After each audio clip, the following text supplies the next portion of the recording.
தருமம் கை கூட்டும் செஞ்சொல் பெருவாக்கும் வீடும் பெருக்கும் உருவாக்கும் மாதலால் வானோரும் யானை முகத்தானே காதலால் கூப்புவார் தம் கை. துன்பமதை துளைத்தருளும் குருவே போற்றி. குரு சன்னிதானத்துக்கும் எஜமானர் குருவுக்கும் தர்மபுரம் ஆதி மடாதிபதிகளுக்கும் எனது தந்தை இன்று அவருடைய ரிமெம்பர் நாள். இன்று அவர் இறந்த நாள். ஆவணி மாதம் ஆவணி மாதம் திருதிகை திதியில் இறந்தார். அவருக்கு அந்த திதி 6ஆம் தேதி 5/6 வருது.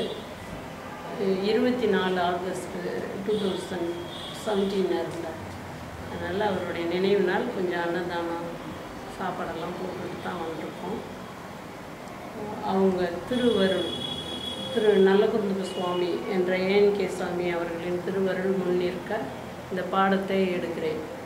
என்ன நடக்குது அப்படின்னாக்க, நம்ம ஜாதகம் கணிப்பது எப்படின்ட்டு தலைப்பில் பேசிக்கிட்டு இருந்தோம். ஆனால் இந்த வருஷம் ஆவணி மாத பிறப்பு சேனாதிபதி அப்படின்னு சொல்லி அவருக்கு ஆதிபத்தியம் கொடுக்கக்கூடிய அந்த ஆவணி மாத பிறப்பு எப்படின்னு பார்க்கணும். 2024 ஆகஸ்ட் மாதம் 17ஆம் தேதி குரோதி வருஷம் ஆவணி மாதம் 1ஆம் தேதி சனிக்கிழமை திரையோதசி திதி 56 நாளிகை 36 வினாடி. அது இரவு 4 மணி 36 நிமிஷம் வரைக்கும் இருக்குது. அதுக்கப்புறம் பூராட நட்சத்திரம் 11 மணி 26. அதுக்கப்புறம் அது காலை 10 மணி 34 நிமிஷம் வரைக்கும் இருக்கு. அதுக்கப்புறம் பிரித்தி அப்படின்றது யோகம். 27 நட்சத்திரம் போல பிரீதி அப்படின்ற 2வது யோகம். அது புதனுடைய ஆதிபத்தியம். அது 10 நாளிகை 39 வினாடிக்கு இருக்குது. கௌளவ கரணம் 28 நாளிகை 12 இது வரைக்கும் இருக்கு. தியாஜ்யம் தியாஜ்யம்ன்றது இந்த விஷ நாளிகைன்னு பேர். அது 30 நாளிகை 56 வரைக்கும் இருக்கு. அகஸ் அப்படின்றது 30 நாளிகை 52 வரைக்கும் இருக்கு. விஷ்ணுபதி தர்ப்பண தினம். இந்த தினம் விஷ்ணுபதி நாள். அடுத்து தர்ப்பண தினம். ஏன் தர்ப்பண தினம்? வெள்ளிக்கிழமை அன்னைக்கு தான் மாதம் ரவி வெள்ளிக்கிழமை 60 நாளிகை முடிகிறதுக்கு முன்னாடி 59 நாளிகை 59 வினாடியில் கரெக்டாக அது பிறந்திருக்கு. அப்படி பிறந்திருக்கு. அது சனிக்கிழமை மாசப்பிறப்பு போட்டிருப்பா. எப்போதுமே சூரியன் அஸ்தமனமாகி ரவிச்சாரம் இன்னொரு ராசிக்கு போணுச்சுன்னா, சூரியன் அஸ்தமனம் ஆனதுக்கப்புறம் சாயங்காலம் 6 மணிக்கு அப்புறம் ரவிச்சாரம் அடுத்த மாதத்துக்கு உள்ள ராசிக்கு போச்சுன்னா அந்த மாதம் அன்னைக்கு பிறக்கிறதா எடுத்துக்க மாட்டான். தை மாத பிறப்புக்கு அப்புறம் தான் பொங்கல் வைப்பா. தை மாதத்துல மகர சங்கராந்தி ஆயிடுச்சான்னு கேட்டுட்டு தான் மகர சங்கராந்தி அந்த ரவி மகரத்துக்கு வந்ததுக்கு அப்புறம்தான் கிராம தேவதைகளை கும்பிடுறதும் பொங்க வைக்கிறதும் செய்வாங்க. அதே போல் இந்த ஆவணி மாதம் எப்போ பிறந்திருக்குன்னா ஏர்லி மார்னிங் பிறந்துருது. மாதம் பிறந்து தான் சனிக்கிழமை உதயமாகுது. மாதம் பிறந்ததுக்கு அப்புறம்தான் வெள்ளிக்கிழமை கடைசி நாளிகையில் மாதம் பிறந்திருக்கு. சனிக்கிழமை உதய நாளிகையில் கரெக்டாக மாதம் பிறந்திருக்கிறதுனால இந்த அன்னைக்கு சனி பிரதோஷம் திரையோதசி திதி இருக்கிறதுனால, பௌர்ணமிக்கு முன்னாடி இருக்கிற திரையோதசி திதி இருக்கிறதுனால அது சனி பிரதோஷம், மகா பிரதோஷம், சனி பிரதோஷம்னு சொல்லுவாள். சனி பிரதோஷமும் இருக்குது, சூன்ய திதியாகவும் இருக்குது அன்னைக்கு. அடுத்து அமிர்த யோகம்னு ஒவ்வொரு நட்சத்திரம் ஒவ்வொரு நாள் அன்னைக்கு ரூல் பண்ணும்போது அமிர்த யோகம், சித்த யோகம், இது மரண யோகம் அப்படின்னு 3 யோகத்தை போடுவாள். அந்த 3 யோகத்தில் இன்னைக்கு நமக்கு பூராட நட்சத்திரம் இருக்குது. இந்த பூராட நட்சத்திரம் 11 நாளிகை 26. அதுக்கப்புறம் வர்ற உத்திராடமும் அமிர்த யோகத்திலே இருக்கிறதுனால இந்த யோகம் ஒரே யோகமாக இருக்குது. மட்டும்தான் போட்டிருப்பாங்க பஞ்சாங்கத்தில். நான் அமிர்த யோகம்னு ஃபுல்லாக எழுதியிருக்கேன். அமிர்த யோகம் இந்த 2 நட்சத்திரத்துக்குமே அந்த நாள் முழுக்க அமிர்த யோகம் இருக்கிறது. அடுத்து சூன்ய திதி. அது திதி சூன்யமாக இருக்குது. சூனிய திதினாக்கா அந்த திதியை வந்து பயன்படுத்த முடியாதுன்னு அர்த்தம். அமிர்த யோகம் அப்படின்றது யோகம், அமிர்த யோகம். அந்த நாம யோகங்கள் அப்படின்னு சொல்லக்கூடிய 27 யோகத்தில் பிரித்தி யோகம்னு இது பிரித்தி யோகம்னு ஒரு யோகம். அந்த யோகம் எப்படி இருக்கும்னா, பூச நட்சத்திரம், ஆயில்ய நட்சத்திரம் இந்த தொடர்புகளோடு இருக்கும். பிரித்தி யோகன்றது புதன் ஆதிக்கம் உள்ள யோகம். அந்த யோகத்தில் உள்ளது, அந்த பிரித்தி யோகத்தில் பிறந்திருக்கு. இந்த ஆவணி மாதம் முழுக்க முழுக்க காதல், என்டர்டெயின்மெண்ட்டு, ஆணும் பெண்ணும் விருப்பப்படக்கூடிய அமைப்புகள், ஒருத்தருக்கு ஒருத்தர் அந்யோன்யமாக இருந்த திறம், அவைகள் தான் அதிகமாக பேசப்படும் அப்படின்றது இதோடைய அமைப்பு. இந்த மாதம் பிறந்தது வந்து சுக்கிரனோட மாதத்தையில் பிறந்தது, சுக்கிரனுடைய நட்சத்திரத்தில் பிறந்திருக்கு. மனிதர்கள் சுபிட்சமாக பண வரவுகள் போக்குகள் வைத்து வாழ்வாங்க. அடுத்து அந்த பூராட நட்சத்திரம், எதுக்கு எடுத்தாலும் வம்பு வழக்கு கோர்ட்டு கேஸு, ஆளுங்கட்சி அது விரும்புகிறத செயல்படுத்த முடியாமல் எதிர்கட்சி வம்பு வழக்கு கோர்ட்டு கேஸ் அளவுக்கு கேள்விகள் எழுப்பி தைரியத்தை குறைச்சி அவங்கள வந்து நிம்மதி இல்லாமல் பண்ணக்கூடிய அமைப்பு இருக்குது. ஏன்னு கேளுங்க, பிடிச்ச முயலுக்கு 3 கால் தான் அப்படின்னு சொல்லி வாதாடி வின் பண்ணதுக்கப்புறம் முயலை கீழே விட்டு அது 4 காலில் ஓடும். அப்படி தைரியமாக ஆர்கியூ பண்ணுறதுல மிக கெட்டிக்காரங்களாக இருப்பாங்க இந்த பூராட நட்சத்திரக்காரங்க. ஆஞ்சநேயர் பிறந்த நட்சத்திரம் கூட பூராட நட்சத்திரம், சுக்கிரனுடைய நட்சத்திரம். அதில் இந்த பரணி நட்சத்திரம்னு ஒன்று இருக்குது, அது வந்து துரியோதனன் பிறந்த நட்சத்திரம். பூர நட்சத்திரம்னு ஒன்று இருக்குது, கர்ணன் பிறந்த நட்சத்திரம். பூராட நட்சத்திரம்னு ஒன்று இருக்குது. இதில் எப்படி இருக்குது அப்படின்னாக்கா, இந்த 3மே ஜென்ம, அணுஜென்ம, ஜென்மானு ஜென்ம அப்படின்னு 3 ஜென்மங்களை குறிக்கிற அந்த சுக்கிரனோட ஆதிக்கம் உள்ள நட்சத்திரங்கள்.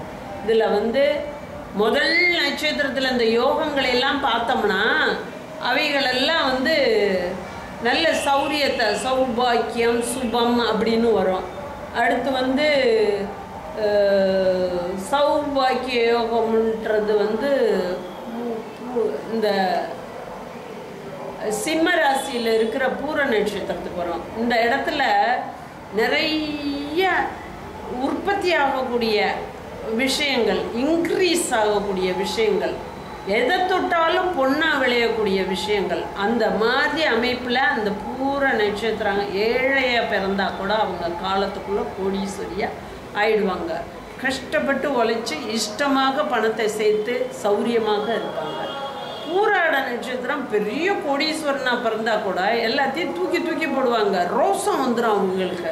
ஆஞ்சநேயர் போல் ஈயா என் ராமன், என் ராமனை பார் அப்படின்னு நெஞ்ச கிழிச்சு காமிக்கிற மாதிரி சத்தியத்துக்கும் ஒரு தலைப்படம் அவங்க ஃபிலாசபிக்கு சப்போர்ட்டாக இல்லாட்டினா அவங்க வந்து கொஞ்சம் கோபக்காரங்களாக இருப்பாங்க. அமனுஷத்தன்மை அதிகமாக இருக்கும். அதுபோல் அந்த பூராட நட்சத்திரத்தில் பிறந்திருக்கிறதுனால மனுஷன் என்பவன் நான் தெய்வம், நான் கடவுள் அப்படின்னு சொன்னால் அதுவை எடுத்து பேசி நின்ற கடவுள் ஆச்சாப்பா, ஏன் எங்கள் சப்போர்ட் உனக்கு தேவை அப்படின்ற மாதிரி மற்றவங்க கிரிட்டிசைஸ் பண்ணுற மாதிரி. எல்லா மனிதர்களும் பயாலஜிக்கல் பாடியோடு இருக்கிறோம். அவங்க மூக்கை 3 நிமிஷம் பிடிச்சோம்னாலே உயிர் போயிடும். அப்படி இருக்கையில் நான் கடவுள்னு சொன்னால் கடவுளையே பின்தள்ளுற மாதிரி இருக்குது இல்லையா?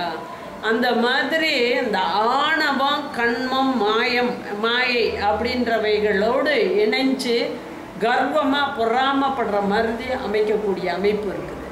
அதனால வந்து அந்த அந்த பொறாமைக்கு சொந்தமான அமைப்புள்ள அந்த பூராட நட்சத்திரத்தில் இந்த மாதம் பிறந்திருக்கிறதுனால இந்த 30 நாட்களில் சில அபூர்வமான வினோதமான ஒவ்வொரு தங்களுடைய பிஹேவியர், சாந்தமாக இருக்கிறவங்க ருத்ரமாகிறது, சும்மா சினி ஃபீல்டில் இருந்துகிட்டு இருப்பாங்க, கோடி கோடியாக சம்பாதிக்கிறவங்க அரசியலில் அதை விட பெரிய கோடி கிடைக்குதுன்னு கொடிகளை நாட்டுறது, இந்த அகம்பாவமெல்லாம் அதிகமாக தலை தூக்கி ஆடும்.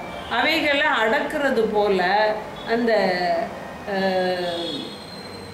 சூனிய திதின்னு வந்துருக்கு இல்லையா? அந்த சூனிய திதி அவங்க ரைஸ் பண்ணினது எல்லாத்தையுமே மறுபடியும் அடக்கி போடுற மாதிரி ஒரு சூழ்நிலையை கொடுக்கும். நான் வந்து பொதுவாகத்தான் பஞ்சாங்கத்தில் இருக்கிற வாசகங்களுக்கு மீனிங்கை சொல்லிக்கிட்டு இருக்கேன். அதனால சிம்ம மாதம் பிறக்கும்போது ரவி சிம்மத்துக்கு வந்ததுக்கு எந்த அறிகுறியுமே இல்லை.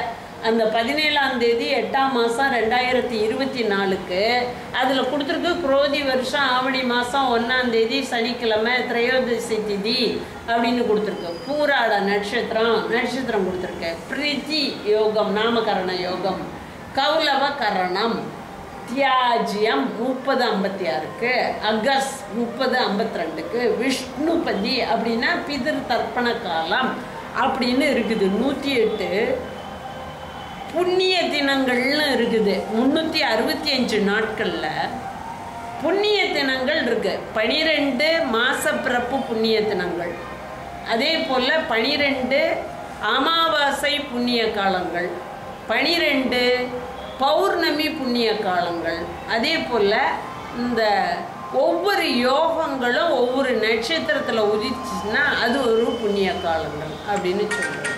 இந்த புண்ணிய காலங்களை சொல்கிறது மாதிரி பஞ்சாங்கத்தில் புண்ணிய காலம்னு போட்டிருக்கோம். புண்ணிய காலம்னா என்ன?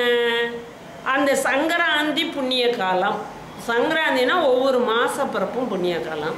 இதில் வந்து 16ஆம் தேதி 59 கிட்டத்தட்ட 6:06 சூரிய உதயம். 6:06 சூரிய உதயம்னா 6, 5, 5:30, 6, 59:45 6 மணி 5 நிமிஷத்துக்கு சூரியன் உதிச்சிருக்கு. இது வந்து 59:59க்கு சூரியன் வந்து 6:06க்கு உதிக்குது. இந்த ரவி வந்து சிம்மத்துக்கு வந்தது 59:50. ஒரே ஒரு செகண்ட்ஸ், சும்மா 2.5 செகண்ட்ஸ் குறைஞ்சதுனால 59:59க்கே அவர் முன்னாடியே வந்துடுறாரு சிம்மத்துக்கு. அதுக்கப்புறம் தான் சனிக்கிழமை பிறக்குது. அதை காமிக்கிறதுக்கு தான் இது வந்து நான் சொல்கிறேன். பஞ்சாங்கத்தில் எப்படி நம்ம வந்து வகுத்து பார்த்துக்கணும் அப்படின்னு. புண்ணிய காலன்றது இந்த 59 வந்ததுனால அந்த நாள் முழுக்க சனிக்கிழமை அன்னைக்கு அந்த ரவிச்சாரம் பெற்றதுனால, ஆவணி மாதம் பிறந்ததுனால, சிம்ம ராசி உதயமானதுனால, சிம்ம ராசிக்குள்ள ரவி வந்ததுனால அது புண்ணிய காலம். அதுக்கு தர்ப்பண தினம்னு போட்டிருக்கோம். தர்ப்பணம் பண்ணணும். இன்னும் விசேஷம் என்னன்னா, அது திரையோதசி திதியில் பௌர்ணமிக்கு முன்னாடி வர்ற வளர்பிறை திரையோதசியாக இருக்கிறதுனால பிரதோஷமும் அதில் இருக்குது. பிரதோஷம் சனிக்கிழமை வந்தால் விசேஷமான பிரதோஷம்னு சொல்லுவாள். சனி பிரதோஷம் அப்படின்னு சொல்லுவாள். அதுவும் சேர்ந்து இருக்குது. அதனால இந்த ஆவணி மாதம் 1ஆம் தேதி ஒரு நல்ல அமைப்பில் பிறந்திருந்தாலும் ஒரு சிக்கல் ஒன்று இருக்குது. பிரீத்தி யோகம் அப்படின்னு. இந்த பிரீத்தி யோகத்தில் பிறந்தவங்க டயானா, எல்லாருக்கும் வெளிச்சமாக தெரிஞ்ச சார்லஸ் மனைவி, வில்லியத்தோட அம்மா, ஹரிஸோட அம்மா, டயானான்ற அம்மா ஒரு பெரிய பேரழகியாக அவள் இருந்தா. எல்லா நாட்டுக்கும் போவா. நீக்ரோ குழந்தைகளை தூக்கி மேலே அணைச்சிப்பா. மிருகங்களை எல்லாம் அன்பாக பார்ப்பா. அந்த டயானா பிறந்த யோகம் வந்து பிரீத்தி யோகம். அவள் பிறந்திருக்கா. அவளை வந்து அரசு குடும்பம் செலக்ட் பண்ணி இளவரசியாக எடுத்து இளவரசனுக்கு கல்யாணம் பண்ணுறாங்க. 2 ஆண் குழந்தைகளை அவள் பெற்றிருக்கா. அடுத்து வரப்போகிற இளவரச வாரிசுகளையும் பெற்றிருக்கா. அப்படிப்பட்ட அவளே ஸ்டெடியாக இருக்க முடியாது. எலிசபெத்து அது வந்து 4 5வது மகனுக்கு பிறந்தது. அவங்க அப்பா 8ஆம் எட்வர்ட் வந்து பெரியப்பா, சார்ஜ் வந்து சின்ன பிள்ளை. அவருக்கு அது 8ஆம் எட்வர்டு கல்யாணம் பண்ணிக்கல, இது பதவி கிங்காக விரும்பலை. லாட்ரியன் ஓவரி அப்படின்னு இருக்குது. கருவிலேயே ராயலாக வாழக்கூடிய அமைப்பு இருக்கும். சிலர் மாசமாக இருப்பாங்க. அவங்க பெற்றுக்காத அந்த குழந்தைக்கு இன்கம் டேக்ஸ் கட்டுவாங்க. ஏன்னா அவங்க பாட்டியோ தாத்தாவோ என் பேத்திக்கு பிறக்கிற குழந்தைக்கு தான் இந்த சொத்து சொந்தம், இந்த கம்பெனி சொந்தம், இந்த ஷேர் சொந்தம் அப்படின்னு சொல்லுவாங்க. அப்படி சொல்லும்போது அந்த குழந்தை பிறந்து உயிரோட வெளியே வராத குழந்தை கூட இன்கம் டேக்ஸ் கட்டும். அது மாதிரி இந்த பிரித்தி யோகத்தில் பிறந்தா காதல் அப்படின்றதுல அன்பு இல்லை அப்படின்னா சார்லஸ் எனக்கு வேண்டாம் அப்படின்னு டைவர்ஸ் எடுத்தாங்க. பையனை 2 பசங்களும் பின்னாடி வரப்போகிற அரசர்கள், பின்னாடி வரப்போகிற அரசர்கள். அந்த 2 குழந்தைகளை பெற்றும் கூட அவ்வளவு செல்வம் இருந்தும் கூட தினம் ஒரு ஆடை அணிமணிகளோட மீடியா பீப்புளோட சந்திப்பு இருந்தும் கூட அந்த பெண் அவளுடைய அன்பு இல்லாத கணவனோட வாழ விரும்பலை. என்ன சொன்னா, அன்பு இல்லை, அதுக்கப்புறம் எதுக்கு தொடரணும், ஐ வாண்ட் டைவர்ஸ் அப்படின்னு கேட்டார். டைவர்ஸ் எடுத்ததுக்கப்புறம் எவன் ஒருவன் அன்பாக இருந்தானோ அவன் ஆக்டராக கூட இருக்கலாம், அவன் ட்ரக்கு கூட கொடுத்துருக்கலாம், என்ன அவன் பிரியமாக இவளோட ஒட்டி இருக்கலாம், அவன் பேர் ஃபேமஸாக வரணுன்றக்கா அவனோடு இருந்தா. ஆனால் அரச குடும்பன்றது அது ஒரு பெரிய பவர். அந்த பவர்லேருந்து வெளியே வரும்போது ஸ்டாமினா இருக்காது, நின்று வாழ்கிறது. அது மாதிரி அந்த கிரகங்கள் அந்த அம்மாவை அமுக்கிடுச்சு. அந்த மாதிரி அந்த பெயர் புகழ் அன்பு பாசத்தோடு இருந்த அந்த பெண் வாழ முடியாமல் இருக்கிறதுக்கு, ஸ்டெடி மைண்ட் இல்லாமல் இருக்கிறதுக்கு காரணமாக இருந்தது அந்த மெர்க்குரி யோகாதிபதியாக வர்றதுனால, பிரீத்தி யோகாதிபதியாக. அதனால இந்த மாதம் மெர்க்குரி யோகாதிபதி. இந்த மாதம் 30 நாட்களும் நிரந்தரமாக எதையும் டிசிஷன் எடுக்க முடியாமல் தீர்ப்புகள் சொல்லப்பட்ட கேசஸ் எல்லாம் கூட மறுபடி கொக்கியாட்டம் மாட்டிக்கும். ஏதோ ஒரு பெரிய மனுஷனாக நான் வரப்போகிறேன் அப்படின்னு அறிவுபூர்வமாகவா பணபூர்வமாகவா அல்லது அவர்கள் வாழ்கிற வாழ்க்கையில் கோடிகளை சம்பாதிக்கிறதுனால கோடிகளை வயசான காலத்துலேயும் சம்பாதிக்கணும்னு ஒரு உதயத்தை நோக்கி பிரயாணம் பண்ணுறவங்களா இருந்தால் கூட அவங்களால ஸ்டெடியாக போக முடியாது. அந்த இன்ட்ரோடியூஸ் பண்ணக்கூடிய விஷயங்களை மறுபடியும் மாற்றிக்கிட்டு நிற்பாங்க. அந்த இது அந்த யோகாதிபதிக்கு உள்ளது. கௌளவ கரணம் அப்படின்னா, கௌளவம்னா கவி எடுக்கக்கூடிய, அது கழுதை. வியாபாரம் நல்லாயிருக்கும். அடுத்து விஷ்ணுபதி. விஷ்ணுபதினா 8 லட்சுமி பொருந்த இருக்கக்கூடியது விஷ்ணுபதி. தர்ப்பண தினம் அப்படின்னா மூதாதைகளை வழிபடக்கூடிய அமைப்பு. வருஷ ருது. இந்த ருதுல 6 ருது இருக்கு. 2 மாதத்துக்கு ஒரு ருது. ஹேமந்த ருது, வசந்த ருது, கீஷ்ம ருது, வருஷ ருது. இந்த ஆணிக்கும் ஆடிக்கும் கிஷ்ம ருது. அந்த காக்காயெல்லாம் குச்சியில் உருவிக்கிட்டு போய் குஞ்சு பொறிக்கிறதுக்கு கூடு கட்டும். ஈக்கெல்லாம் நிறைய ஈக்களை பொறிச்சு விடும். இது வருஷ ருது. வருஷ ருதுன்றது இந்த ருது ஆவணிக்கும் புரட்டாசிக்கும் உள்ளது. ஐப்பசிக்கும் கார்த்திகைக்கும் ஒரு ருது. அடுத்தப்புறம் மார்கழிக்கும் தைக்கும் ஒரு ருது. மாசிக்கும் பங்குனிக்கும் ஒரு ருது. இப்படி 6 ருது போகும். இந்த மாதம் ஒரு ருது புதுசாக வருஷ ருது உதயமாகக்கூடிய அமைப்பு. இது பூக்கும் காய்க்கும் எல்லாம் பண்ணும் இந்த ருதுல. அது மாதிரி அந்த ருது இருக்குது. இப்படி பஞ்சாங்கத்தில் ஒவ்வொரு அங்கங்களும் ஒவ்வொரு குணநலங்களை சொல்லிக்கிட்டு வருது. இந்த புண்ணிய காலம்னு சொல்லும்போது மகராந்தி புண்ணிய காலம், வருஷ புண்ணிய காலம். நம்மளுக்கு சித்திரை மாதத்துக்கு சூரியன் ஏறி போகும்போது வருஷ பிறப்பு.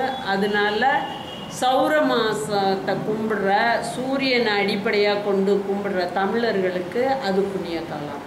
அதே சமயத்தில் பிரதமை அப்படின்ட்டு அந்த பங்குனி மாதம் அமாவாசை முடிஞ்சு பிரதமை தொடங்கும்போது யுகாதி அப்படின்ட்டு அந்த யுகாதி புண்ணிய காலம் அப்படின்னு சொல்கிறோம். இப்படி 12 ஒரு 80 புண்ணிய காலம் இண்டிகேட்டட் புண்ணிய காலமாக இருக்கும். மற்றதெல்லாம் ஆஸ்பீசியஸ் புண்ணிய காலம்.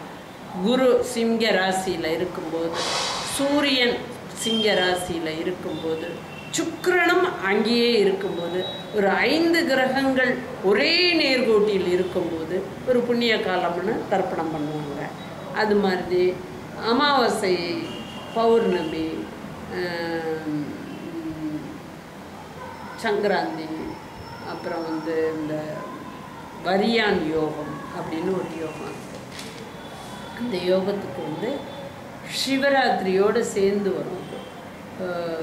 அந்த யோகம் வந்துச்சுன்னா இந்த பாவ புண்ணியங்கள், பாவத்தை புண்ணியமான ஒரு மேட்டுக்கு ஏற்றிக்கிட்டு போகலாம். கடவுள்கிட்ட போய் பாவம் பண்ணவங்கள மன்னிச்சுக்க சொல்லி பரிகாரம் பண்ணலாம். ஆனால் கடவுளே ஆனாலும் புண்ணியம் பண்ணவங்களோட புண்ணியத்தை பறிக்க முடியாது. செஞ்சோற்று கடன் தீர்க்க சேராத இடம் சேர்ந்து வஞ்சகம் செய்தாயடா அப்படின்னு ஒரு பாட்டு இருக்கு. அது வந்து எப்படின்னா, கர்ணன் வந்து பஞ்ச பாண்டவர்களுடைய அம்மா குந்தியோடைய வயிற்றுல பிறந்திருந்தாலும் பஞ்ச பாண்டவர்களுக்கு பங்காளியாக அமைந்து கடைசி வரைக்கும் விரோதம் பாராட்டின துரியோதனனோட சேர்ந்திருந்தார். ஆனால் அவர் தான தர்மங்கள் பண்ணி நிறைய புண்ணியத்தை சேர்த்து வச்சிருந்தார். அந்த புண்ணியத்தினால அம்பால் அடிபட்டு கீழே தேரிலிருந்து விழுந்த போது கர்ணன் வந்து அவருடைய ஒரே ஒரு அர்ஜுனன் போட்ட ஒரே ஒரு அம்பு மட்டும்தான் அவரை போய் காயப்படுத்துது. மற்ற அம்புகள்லாம் அவனுடைய தர்மத்தை மீடியாவை தாண்டி அவன் மேல பூவாக கொட்டுது. அந்த ஆயுதமாக போன அந்த அம்பு அந்த கர்ணனுடைய ஆர்பிட்டுக்குள்ளே போகும்போது அவருடைய பயாலஜிக்கல் ஆர்பிட்டில் புண்ணியம் இருக்குது. அந்த புண்ணியமாகப்பட்டது ஊசியான அம்பா போய் அவன் மேலே குத்தாமல் அந்த மீடியாவை தாண்டி அவன் மேலே போய் விழுகும்போது பூக்களாக மலர்களாக வாசனை பூக்களாக விழுகுது. அதனால தான் கடவுளை நம்பு, கடவுளை ஔவையார் சொன்னார், தெய்வத்தை இகழாதே அப்படின்னு சொன்னார். ஏன் இகழக்கூடாது அப்படின்னு கேட்டால், இல்லைன்னு சொல்கிறவங்களுக்கு இல்லை, கல் என்றால் அது கல், வெறும் சிலை என்றால் அது வெறும் சிலை அப்படின்னு சொல்லுவாங்க. அந்த இது அதுவே நினச்சி வைப்ரேட் ஆகிக்கிட்டு இருக்கிறவங்களுக்கு சார்ஜ் ஆகும். எப்படி சார்ஜ் ஆகுது? எக்ஸ் போசான் அப்படின்னு ஒரு அமைப்பை கண்டுபிடிச்சிருக்காங்க சயின்டிஸ்ட்டு. அது 13 கிலோமீட்டர் ரவுண்டில் அந்த சான் அப்படின்ற லெபார்டரியில் யூரோப்பில் இருக்கிற அந்த சான் லெபார்டரியில் நடராஜரை தெய்வமாக வச்சுருக்காங்க. முஸ்லீமும் கும்பிட்றாங்க, கிறிஸ்டினும் கும்பிட்றாங்க. 13 கிலோமீட்டர் ரவுண்டில் அந்த எலக்ட்ரான் புரோட்டான் நியூட்ரான்களை அனுப்பி அதுகளை வந்து பெரிய பிக் பேங் வெடிப்பு நடந்தது போல் ஒரு வெடிப்பை நடத்தி அதில் neutrino, plasma, chrome, neutron, electron, proton அப்படின்னு அந்த பார்ட்டிக்கல்லாம் உண்டாக்கி அவைகள் ஒரு மாஸ் மாதிரி ஒரு கம்முக்குள்ளே இருக்குது. அந்த கம்முக்குள்ளே இருக்கும்போது பிளாஸ்மான்ற பொருளுக்குள்ள குரோம் இருக்குது. குரோமுக்கு இருக்கிற கலரில் சார்ஜ் இருக்குது. சார்ஜ் வந்து நியூட்ரல் ஆகுது, பாசிட்டிவ் ஆகுது, நெகட்டிவ் ஆகுது அப்படின்லாம் கண்டுபிடிச்சாங்க. அப்போ நியூட்ரினோ புரோட்டானை கிராஸ் பண்ணும்போது எலக்ட்ரானை ரிலீஸ் பண்ணி நியூட்ரான் ஆகுது. எலக்ட்ரானை கொண்டு வந்து அந்த புரோட்டானுக்குள்ளே சேர்த்து நியூட்ரானை ஆக்கி விடுது. நியூட்ரானில் படும்போது நியூட்ரான்லேருந்து ஒரு எலக்ட்ரானை பிரித்து வெளியே போட்டு அதுவாக புரோட்டான் ஆக்குது. இப்படி ஒரு இது கரு அப்படின்னு சொல்லக்கூடிய நியூக்ளியஸ்குள்ளே அந்த நிகழ்வுகளை உண்டு பண்ணுது. அந்த வெளிவந்த எலக்ட்ரான்ஸ் தான் வந்து கரண்டுகளாக மின் அலைகளாக வெளியே வருது. அடுத்து காந்த அலைகள் இருக்குது, அடுத்து பிளாஸ்மா இருக்குது, அடுத்து வந்து லைட் ஃபோர்ஸ் அப்படின்னு எலக்ட்ரான் ஃபோர்ஸ் இருக்குது, கிரேட் ஃபோர்ஸ் அப்படின்னு சொல்லக்கூடிய ஹெவி ஃபோர்ஸ் புரோட்டான் இருக்குது. இந்த புரோட்டான் ஹைட்ரஜனில் இருந்து வெடிக்க வச்சு தான் நாகசாகி ஹிரோஷிமாவெல்லாம் அழித்தாங்க. அந்த ரேடியல் பவர் இன்று வரைக்கும் கூட ஜப்பானில் குழந்தைகளை பெற்றுக்கும்போது அது கை கால் மூக்கு மொழி இருக்கிற மாதிரி இல்லாமல் குழந்தைகள் குழவி பிண்டங்களாக பெற்று கொடுத்துக்கிட்டு இருந்தாங்க. இந்த அதுக்கு அவ்வளோ பவர் இருக்குது. கருன்றது கண்ணால் கூட பார்க்க முடியாது, நேனோ மெஷர்மெண்ட்டில் கூட பார்க்க முடியாது. அதே போல் நம்மளுக்கு வந்து சைவ சித்தாந்தத்தில் 224 ருத்ரர்கள் இருக்கிறாங்க. 224 ருத்ரர்களும் ஒவ்வொரு நட்சத்திரத்திலிருந்து வந்த நியூட்ரினோக்களாக இருக்கலாம். ஊர்காப்பானைக்குள்ள ஒரு ருத்ரர், ஊறுகாய் பானைக்குள்ள ஒரு ருத்ரர், தயிர் சட்டிக்குள்ள ஒரு ருத்ரர், காஃபி போடுற ஃபில்டர் காஃபியில் ஒரு ருத்ரர், அட்மாஸ்பியரில் ஒரு ருத்ரர், மார்கழி மாசத்தையில் சில்லிப்பாக இருக்கக்கூடிய கிளைமேட்டுக்கு ஒரு ருத்ரர், சித்திரை மாசத்தையில் ருத்ரமாக வெயில் அடிக்கிறதுக்கு ஒரு ருத்ரர் அப்படின்னு இருக்காங்க. இவைகள்லாம் கண்ணுக்கு தெரியலை. அதனால தான் அஸ்ட்ராலஜியை அக்கல்ட்டு சயின்ஸ்னு சொல்கிறோம். கண்ணால் பார்த்துட்டோம்னா இது ஃபோனு, இது பஞ்சாங்கம், இது கண்ணாடி, இது கார்கி, இது போர்டு அப்படின்னு சொல்கிறது போல் இந்த ரவி இமேஜினேஷன் சிம்ம ராசிக்கு வந்துட்டாருன்ட்டு நம்ம இப்படி ஒரு பஞ்சாங்கம் வச்சுருக்கோம். தமிழர்கள் இந்தியர்கள் வச்சுருக்கோம். மற்றவங்கள்கிட்ட இது இல்லை.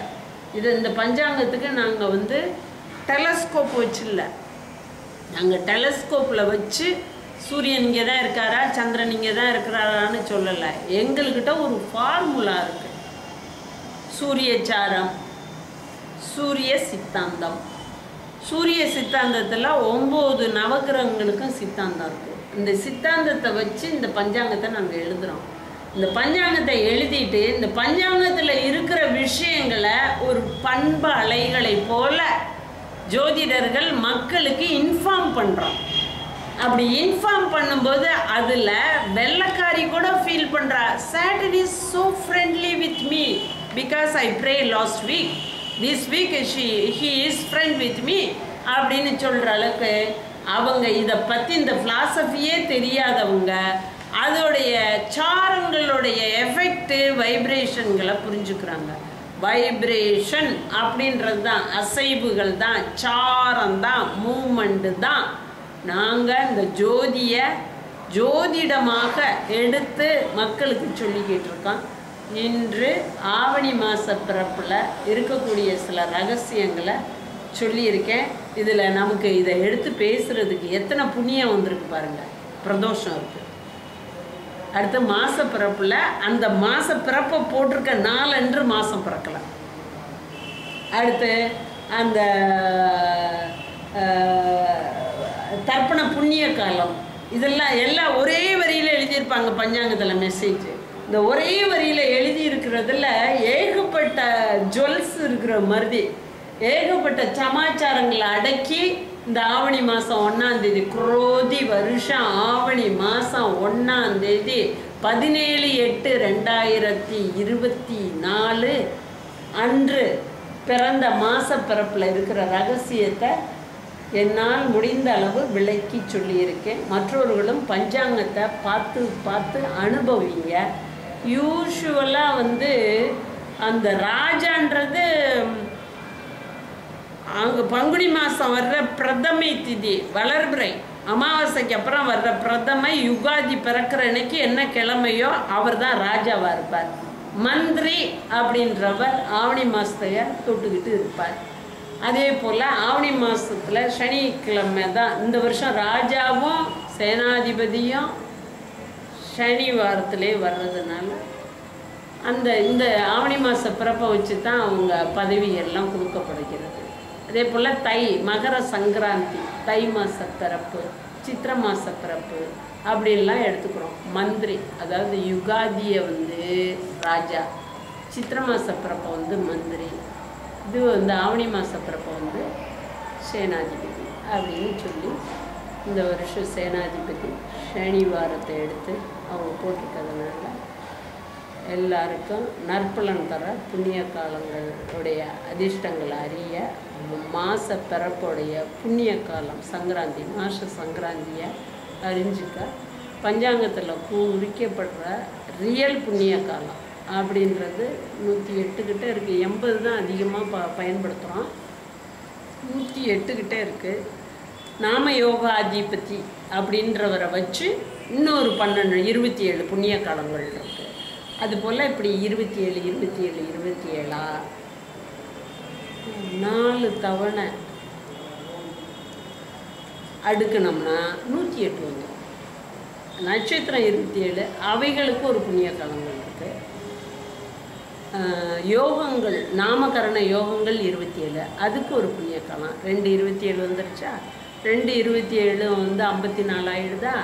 அதுக்கப்புறம் இந்த அமாவாசை, பௌர்ணமி, மாச சங்கராந்தி இவைகளெல்லாம் டோட்டல் பண்ணால் இன்னொரு 108 வருது. 108 புண்ணிய காலங்கள் இருக்குது, பஞ்சாங்க புண்ணிய காலங்கள் என்று சொல்லி இந்த உரையை முடி